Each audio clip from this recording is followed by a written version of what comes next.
The Queen's Park Savannah in Port of Spain is undeniably a beautiful part of the landscape of Port of Spain and an essential part of the cultural fabric of Trinidad.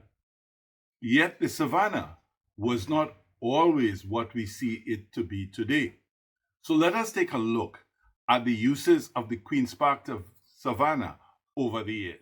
In 1817, on the northern side of the city of Port of Spain, was a large sugar estate called Paradise, owned by the Peser family, and then it was bought by the Cabildo. In 1820, it was fenced and used as grazing land for cattle while people rode their horses around it. At the time, there were large acacia and silk cotton trees.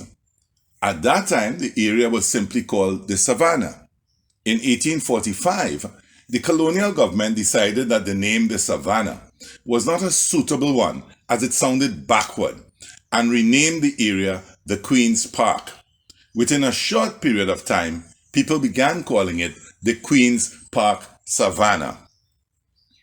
Many of the animals that grazed in the Savannah were owned by former indentured Indians who lived in St. James, and they paid a fee to be allowed to use the Savannah as a pasture. Both cows and bulls grazed in the Savannah. One night in July 1897, a young man took a lady to the Savannah for romance. In the midst of their romantic tryst, they were interrupted by a bull and had to run for their lives. It may be that the lady was wearing a red petticoat and the petticoat was showing. Horse racing has always been popular in Port of Spain, and initially it was done in the area where the Lapirose Cemetery exists today. In 1828, horse racing was moved to the Savannah, and it continued as a site for horse racing until December 1993. From the minute the Savannah was cleared, it was used for kite flying, and even up to the present day, it is a popular site for kite flying, with every kind of kite being seen. Beginning in the 1850s, cricket matches began to be played at the Savannah, and it was the principal site for major cricket matches. One of the major clubs that played at the Savannah was called the Sovereign Club. They built a pavilion from which their games could be viewed.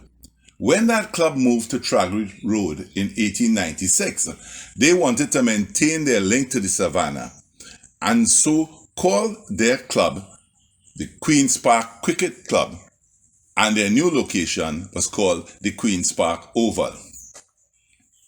In 1869, a military camp was established in the Savannah as there had been an outbreak of yellow fever at the main camp at the St. James Barracks. When you have a slave society as existed in Trinidad, the slave population is often 5 to 10 times the size of the free population. The free population is often afraid of revolts in which they will be killed, and so usually form themselves into armed militias for their protection. Such was the case in Trinidad, and the Queen's Park Savannah was used for militia drills until 1841, when the militia was abolished. The Savannah, however, has continued to be a site for military parades, such as the Independence Day Parade and the Memorial Day Parade.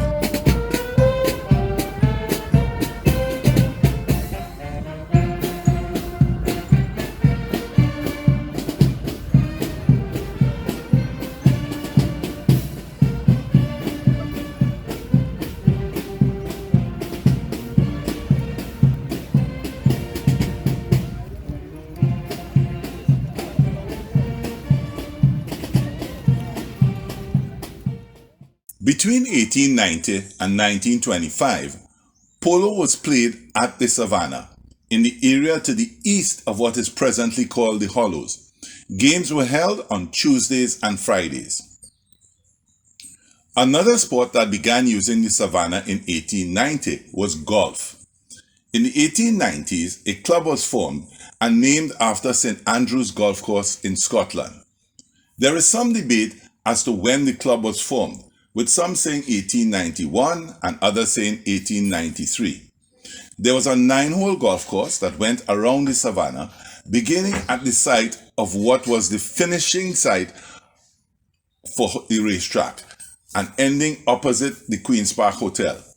Golf was played in the Savannah until 1918. In 1902, a tram line was laid down within the railings of the Savannah. The trams ran from 4:30 p.m. to 10 p.m. and many took the 2.2-mile journey on a weekend as a joyride. The tram was in operation until 1950. During the early 20th century, the Queen's Park Savannah was used as an airstrip as there were no established airfields in the country. In January 1913, an American called Frank Boland landed in the Savannah in a small wooden biplane. A demonstration was scheduled for the 23rd of January. Boland took off, and most of the spectators saw the wonder of a flying machine in action for the first time. A few minutes later, however, tragedy struck. Boland attempted to land near the hollows at the western end of the Savannah. He lost control of his plane in wind turbulence and crashed into the ground. He died instantly, and the watching crowd was left in shock. A month after Boland's tragic death, Trinidadians were able to witness a more successful flying demonstration. A man called W. Smith from the United States droned in with his Red Devil, and there were expectant upturned faces in the Savannah, and he landed safely. As was stated earlier, the area now known as the Queen's Park Savannah was bought from the Peser family. The Peser family, which was of French-Swiss origin, came to Trinidad as a result of the 1783 Cedula of Population, which encouraged the immigration of French planters and their families to come from neighboring islands to Trinidad. The family received 232 acres of land to the north of Port of Spain. The land was cleared to build their sugar estate. After the unfortunate death of two sons in 1786 and Henry Peser's subsequent death in 1791, the estate was sold to the Cabildo, excluding a 6,600 square foot parcel of land, in which the Peser family to this day is buried. Indeed, it was a condition of the sale that the land was to forever remain as a cemetery. In the early 1800s, Port of Spain suffered for water, with much of the water used by the inhabitants coming from hand-dug wells in the town. That water was often polluted, resulting in disease outbreaks. In 1851, under the supervision of the governor, Lord Harris, part of the northwestern section of the Savannah was excavated to create a water reservoir. The water for the reservoir came from the St. Anne's River by means of a channel through the botanical gardens. That channel is now known as the Nutmeg Ravine. Wildflower Park was a catchment area for the reservoir's overflow. The use of this area as a reservoir was short-lived. The reason for its eventual draining remains unclear, though it is possible that the damming of the Maraval River and the piping of water from those dams in 1857 eliminated the need for the dam in the Savannah. The area that had been dug for the reservoir is now known as the Hollows.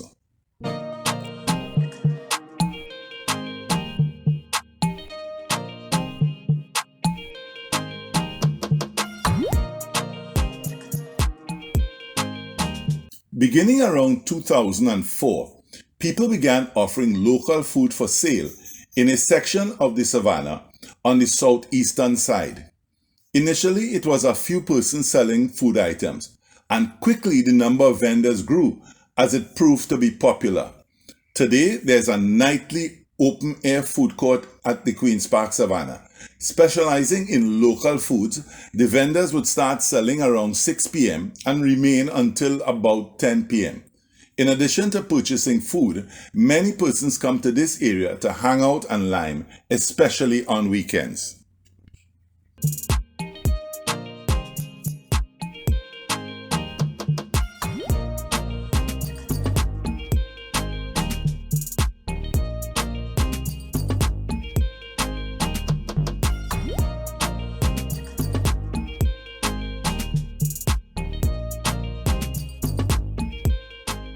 The activity with which the Savannah has been most associated is Carnival. The first competition in the Savannah for Carnival bands took place in 1902. In the 1930s, Carnival participants rode in trucks and went around the Savannah. Then in 1945, the parade of bands went past the grandstand in the Savannah and has remained there ever since.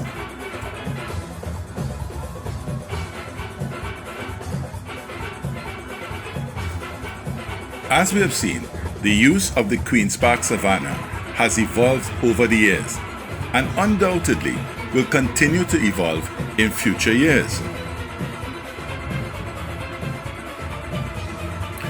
If you've liked this video, please share it. And if you want to see other videos of various things in Trinidad, select one of the videos that is appearing on your screen now.